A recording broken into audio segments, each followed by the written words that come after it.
필수 개념 장착으로 들어가서 살펴보도록 할게요. 기본적으로 반응물에서 생성물로 바뀌는 변화에 따른 에너지 변화라고 하는 것을 엔탈피 변화로 우리는 나타내준다라고 했었고요. 그 말이 앞에서도 강조를 드렸지만 계속 에너지 총량의 변화를 의미를 합니다. 언제? 압력이 일정할 때요. 따라서 그 압력이 일정할 때 그 에너지 총량 변화라고 하는 것을 우리는 앞으로 델타 H로 쓰자라고 우리가 약속을 했던 거죠. 어떤 내용으로부터요? 연력학 제1법칙으로부터요. 따라서 내부 에너지 변화에다가 뒤쪽을 잘 보시게 되면 P 델타 V라고 하는 팽창 1에 대한 부분을 내부 에너지 변화 쪽으로 이항시켜서 우리가 더해서 작성해 준 걸 알 수가 있겠다라고 한 겁니다. 이렇게 얘기했던 이유, 배경 지식에 대한 것은 크게 어려울 게 아니고요. 우리가 기본적으로 앞에서도 얘기했지만 인력의 변화를 통해서 우리는 여러 형태로 에너지 변화가 주로 생기게 된 거예요. 실제로 입자수 변화를 통해서 발생하게 되는 팽창 1에 대한 변화는 크지가 않았던 겁니다. 그러다 보니까 굳이 열도 구하고 일도 따로 구해서 그걸 가지고 내부 에너지 변화라고 설명할 바에는 그것보다는 대부분의 반응들이 우리가 압력이 일정한 조건 내에서 반응의 변화를 통해서 부피가 늘어나게 되는 혹은 부피가 줄어들게 되는 일적인 변화도 생기고 열의 출입도 생기는 것이니 그 과정에서 출입하게 되는 열 자체를 우리가 구해주게 되면 그러면 즉 QP 값을 구해주게 되면 그럼 그 자체를 우리가 바로 걔에 있어서의 에너지 총량의 변화라고 약속해서 보면 더 수월하게 볼 수 있지 않겠니? 라고 생각한 겁니다. 그런 연력학 제1법칙이 그대로 고스란히 적용된다라고 생각하시면 되는 거예요. 자, 그래서 앞에서도 당부를 드렸던 것처럼 다음 같은 일반적인 어떤 반응식이 주어지게 된다라고 하면 그 반응 엔탈피를 우리는 연력학 제1법칙으로부터 그대로 갖고 왔던 것이므로 간단하게 한번 낙서만 좀 써보도록 할게요. 이 정도 내용은 그냥 낙서라고 보시면 돼요. 우리는 연력학 제1법칙이라고 했던 내용들이 다음과 같이 내부 에너지 변화라고 한 것이 열과 일의 변화라고 쓰게 되겠고 그 열과 일의 변화라고 하는 것은 열에다가 마이너스 P EX 델타 V라고 쓸 수가 있겠고 다음과 같이 압력이 특히나 일정한 상태를 가지고 걔의 상태 변화, 즉 에너지 변화가 생기면서 걔가 처음 상태에서 낮은 상태로 바뀌게 되는 그 일련의 중간 과정은 계속 압력이 바깥쪽과 안쪽에 똑같은 상태를 유지하게 되면서 바뀌어 나갈 수밖에 없겠죠. 그러다 보니까 이 값은 우리가 다음과 같이 P 델타 V로 바꿔 쓸 수가 있겠고요. 그럼 그 P 델타 V를 넘겨가지고 작성해 주게 되면 결국 우리가 연력학 제1법칙을 반응계가 됐건 혹은 그게 비반응계가 됐건 다음과 같이 동일하게 우리가 바꿔서 놓고 볼 수 있었던 거잖아요. 거기다가 이때 그 열이다라고 하는 것이 특히나 압력 일정할 때 열이다라고 하게 되면 그를 통해서 걔의 에너지 총량의 변화를 우리는 델타 H로 바꿔서 약속해서 쓰자라고 했던 것뿐이라는 얘기예요. 그래서 반드시 꼭 기억을 해줘야 될 부분 중에 하나는 어쨌든 그 유도 과정이다라고 하는 것이 연력학 제1법칙으로부터 나왔던 것이므로 다음과 같이 우리는 델타 H는 내부 에너지 변화 플러스 P 델타 V가 돼주며 그 내용을 반응계로 우리가 끌고 온 덕분에 델타인지 RT라고 하는 것으로 즉 케이스에서의 입자수 변화를 통해서 우리가 P 델타 V라고 하는 팽창 1에 대한 부분으로 바꿔서 해석이 가능하겠구나 라고 하는 겁니다. 특히 델타인지라고 쓰게 되는 부분은 아시는 대로 변화라고 하는 것들은 결국 처음 상태에서 낮은 상태로 바뀐 변화를 얘기하는 거니까 낮은 상태의 기체 즉 생성물의 기체상 입자수 총량에서 반응물의 기체상 입자수 총량을 그대로 빼주면 되겠다라고 하는 거고요.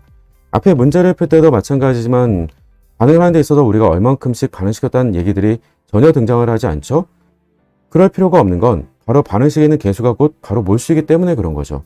그래서 델타인지 값도 우리가 그와 같이 보겠다라고 하는 겁니다. 자, 그래서 상태 함수로서의 우리가 성질을 가지고 보겠다라고 하는 것이고 개수가 몰수인 것까지 그리고 상태 함수에 대한 부분까지 강조를 다양하게 좀 드렸어요. 자, 이런 내용들 가지고 결국 그 반응이 발열 반응인지 흡열 반응인지에 따라서는 우리가 여러 가지 표현들이 가능할 텐데 이 아래쪽에다가는 우리가 발열 반응 기준으로 주로 출제가 되는 표현들을 정리를 좀 해드렸습니다. 발열 반응으로 질문이 제일 많이 나오거든요, 실은.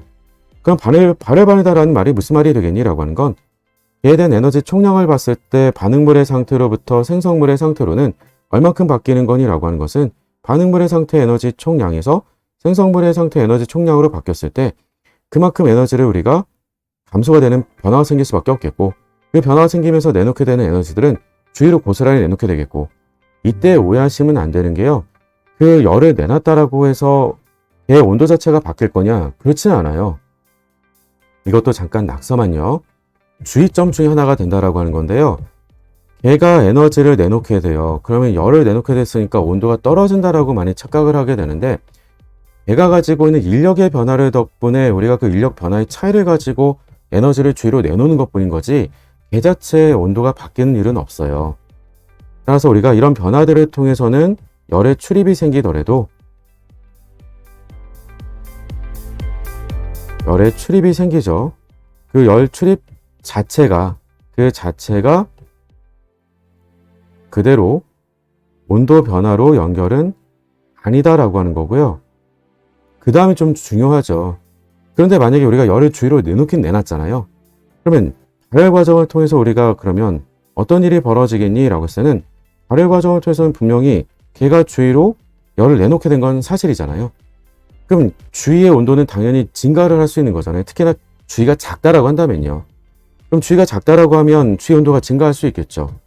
그럼 주위 온도가 증가하게 되면 걔는 서로 같이 붙어 있기 때문에 연력학체 0법칙에 따라서 우리가 그대로 접촉되어 있는 그 대전체들 가운데는 우리가 서로 열의 전달이 그대로 가능하기 때문에 말 그대로 열이 전달된 그 덕분에 우리가 온도가 증가를 했다라고 한다면 K 온도도 같이 증가를 하게 되겠지라고 하는 거예요. 다시 한번 흡열 과정을 통해서 걔가 주위로부터 열을 흡수를 해요. 그럼 열을 흡수하게 되면 그 열 흡수를 해준 것만큼 당연히 걔가 온도가 올라갈까요? 안 올라가요.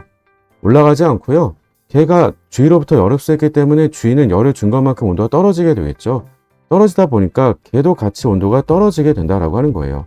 근데 이런 부분들은 말 그대로 우리가 예외적인 케이스라고 생각하셔도 돼요. 그러니까 온도가 일정하다라고 하는 조건이 없을 때 얘기예요. 근데 문제를 잘 보시면 아시겠지만 항상 우리한테 온도가 일정하다라고 하는 조건을 좀 주죠. 그러니까 이를테면 그 온도가 주위의 온도가 바뀌어지게 되는 덕분에 걔 온도가 또 같이 바뀌어버리게 되면 그만큼 반응성이 달라지게 되는 거니까 그런 변수들을 우리가 없애고 따져주겠다는 얘기가 되는 거예요.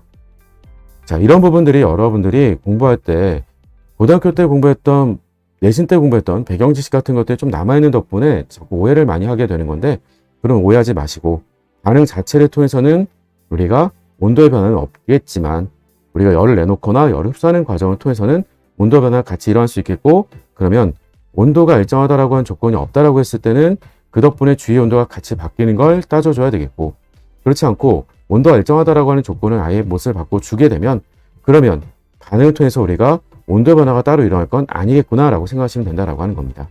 아시겠죠? 그래서 온도 변화 아닌 것으로 우리가 그대로 볼 수 있기 때문에 그 내용이 그대로 우리가 주위에 대한 무질소도의 변화로 열의 출입으로 연결이 가능한 거예요. 안 그랬으면 분모에 나눠주게 되는 온도가 또 바뀌어버리게요.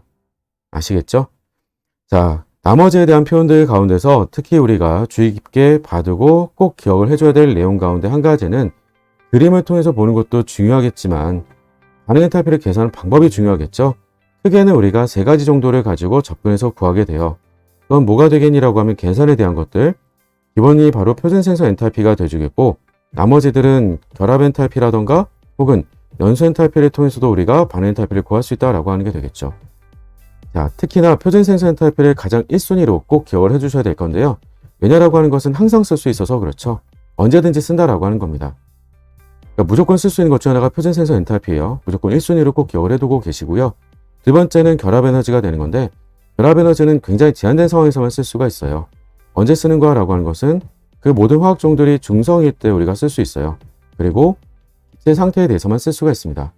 즉 다른 전하를 띈 덕분에 어떤 정전기적 인력이 조금 더 가미가 된다던가 혹은 우리가 액체상이나 고체상 혹은 수액상이라고 하게 되는 상태가 다르게 되면 그 상태 다른 것 때문에 생기는 인력이 또 있어요. 그러니까 그런 것들을 다 배제하고 우리가 따져주고 계산하게 되는 방법이 결합 에너지입니다. 그러니까 극히 제한된 상황에서만 쓸 수 있겠지라고 하는 게 되겠죠. 또 한 가지는 연소 엔탈피도 마찬가지예요. 연소 엔탈피도 어느 상황에서만 쓸 수 있겠니라고 하면 탄소나 수소 등과 관련이 되어 있는 탄화수소 화합물들과 관련되는 경우에서만 물어보게 되어 있어요. 물론 그 외적으로 조금 더 요새는 확장해서 물어보기도 하지만 크게 어렵게 문제를 접근할 것들은 아니다라고 하는 게 되겠고요. 굉장히 제한된 상황에서 쓰게 되는 것들이 결합 에너지와 연소 엔탈피가 되겠고 이 두 가지는 그 반응 엔탈피의 정의를 이용해서 우리가 어떤 반응의 반응 엔탈피를 구할 수 있겠다라고 하기 때문에 그 순서가 좀 특징적인 게 있겠죠. 바로 다음과 같이 반응물에서 우리가 생성물 걸 빼준다라고 하는 게 이 두 가지 반응 엔탈피 구하는 방법에 해당이 돼요. 얘네들만 반응물에서 생성물 빼주게 되는 거고요. 나머지들은 다 기본적으로 나중 상태인 생성물에서 처음 상태인 반응물 걸 빼주는 방식으로 구해준다라고 기억하고 계시면 될 거예요. 자, 또 한 가지 앞에서도 이미 얘기를 했지만 다음과 같이 발열반이다라고 하게 되면 개가 주위로 델타 H만큼의 열을 제공해서 주게 돼요. 개 입장에서는 마이너스가 되겠지만 주 입장에서는 그만큼 열을 수하게 되겠죠. 따라서 주위의 무질서도가 증가되는 반응이라고 한다면 그 말이 곧 무슨 말이 되겠니? 라고 하면 당연히 그러면 그 반응의 엔탈피 변화가 0보다 작은 반응이구나 라고 말해줄 수가 있겠고요. 또 한 가지는 평형까지 묶어가지고 질문 주게 될 때 많이 보게 될 건데 우리가 평형 상태에서 온도를 올려주게 되면 역반응이 유사하게 진행되는 반응. 뭐 때문에 그럴까라고 하는 것들이 온도를 올려주게 되면 정반응에 대한 반응 엔탈피가 0보다 작다 보니까 평형상수가 작아진다는 데 있다는 거죠. 그러다 보니까 평형상수가 우리의 목표점이 될 건데 평형상수가 작아졌으니 그 작아진 것에 맞도록 다시 평형상태로부터 역반응이 간다라고 하게 되는 거죠. 그래서 우리가 다음과 같이 평형상태로부터도 확인이 가능하겠고 그러한 내용들을 우리가 그래프로부터도 같이 확인할 수도 있겠죠. 그런 것들보다는 보편적으로는 오른쪽에 있는 속도 문제와 같이 연결해서 보여주게 되면 좀 더 까다로울 수 있을 것 같아요. 즉 정반응과 역반응에 대한 온도에 따른 속도 상수의 온도 전성을 보여주고 있는 건데 그래프의 기울기가 더 가파르게 기울어질수록 우리는 활성 에너지가 높다라고 하는 거죠. 그래서 활성 에너지는 역반응이 지금 더 큰 걸 볼 수가 있겠고요. 더 크다라고 하는 말에 대한 의미는 결국 온도를 증가시켜줬을 때 속도 상수가 증가할 텐데 정반응 속도 상수가 증가하는 것보다는 역반응 속도 상수가 더 많이 증가를 하게 돼요. 뭐 때문에? 다음과 같이 역반응의 활성 에너지가 더 크기 때문에. 그렇다는 얘기는 분모가 더 많은 증가 비율을 보여주게 되므로 결과적으로는 앞에서 얘기했던 것처럼 평형상수가 작아지게 되는 것을 속도론적으로도 설명이 가능하겠다라고 하는 겁니다. 그러니까 연력학적으로도 얘기할 수도 있겠고 혹은 속도론적으로도 우리가 설명이 가능하겠다라고 하는 거니까 질문 나오게 되면 아무래도 조금 당황스러울 수 있겠죠. 반드시 같이 묶어서 기억을 좀 해두도록 하시고요. 그 다음에는 반응 엔탈피 외에도 우리가 반응 엔트로피 변화라고 하는 게 있죠. 반응에 대한 무질서도 변화예요. 그 무질서도 변화가 0보다 작다라고 하는 변화라고 한다면 그건 다름이 아니라 입자수 변화를 봤더니 그 입자수 변화가 다음과 같이 0보다 작은 반응이라고 할 때 우리는 반드시 그 반응에 대한 무질서도 변화는 감소하는 반응을 얘기할 거예요. 근데 그럴 때 우리가 만약에 그 반응에 대한 델타 G 너트마저도 표준 조건에서 자발성 여부가 정반응이 자발적이다라고 한다면 그러면 둘에 대한 보호가 같으면 나머지 하나가 돼주는 바로 반응 엔탈피에 대한 보호도 똑같이 음수값을 갖게 된다라고 하는 겁니다. 이 부분에 대한 것은 뒤에 문제를 풀 때 제가 다시 한번 당부드리기도 하겠지만 워낙 자주 활용되는 방법이 되는 거니까 꼭 반드시 기억을 해두시고 각각에 대한 보호 판단, 즉 델타 S 너트에 대한 보호가 음수값이다. 그리고 델타 G 너트에 대한 보호가 음수값이다 라고 하게 되는 것의 판단들의 방법들이 입자수 변화와 평형상수로부터 판단한다 라고 하는 것들이니까 이 방법들도 반드시 같이 꼭 기억을 해두도록 하시고요. 나머지 하나는 결국 계산하는 방법이 돼줄 거예요. 계산하는 방법에 대해서는 기본적인 반응 엔탈피들을 좀 기억하고 있어야 되겠죠. 앞서 얘기했던 표준 생성 엔탈피 꼭 반드시 기억하고 계셔야 되겠고 결합 엔탈피, 연소 엔탈피 혹은 격자 엔탈피 나머지들도 쭉 보시면서 다시 한번 기억을 점검해 줬으면 좋겠다라고 하는 겁니다. 물론 이런 반응 엔탈피들 가운데서도 특징적인 부분들이 몇 가지 좀 있을 거예요. 추가적으로 소개를 좀 해보자라고 한다면 바로 결합 엔탈피 같은 경우는 무조건 양수값인 거죠. 결합을 끄는 데 필요한 에너지가 되는 거니까요. 또 한 가지 연소 엔탈피라고 한다면 연소의 결과로 안정한 연소 생성물이 만들어지기 때문에 이 과정도 무조건 0보다 작은 발열 과정이 돼주겠고요. 격자 엔탈피 같은 경우는 그 결합을 끄는 데 필요한 에너지로 우리가 기억을 해두고 계시면 될 거예요. 그래서 기본적으로는 항상 절대값 씌운 값의 크기로서 기억해준다라고 기억하고 계시면 되겠고 당연히 이온 에너지도 우리가 흡열 과정으로 얘기해 줄 수가 있겠고 전자차도는 단정짓고는 얘기 못하겠죠. 예외가 되는 것들도 있기 때문에 대체로 음수값이었다라고 했던 것 그리고 수엔탈피도 항상 음수값이다라고 하는 겁니다.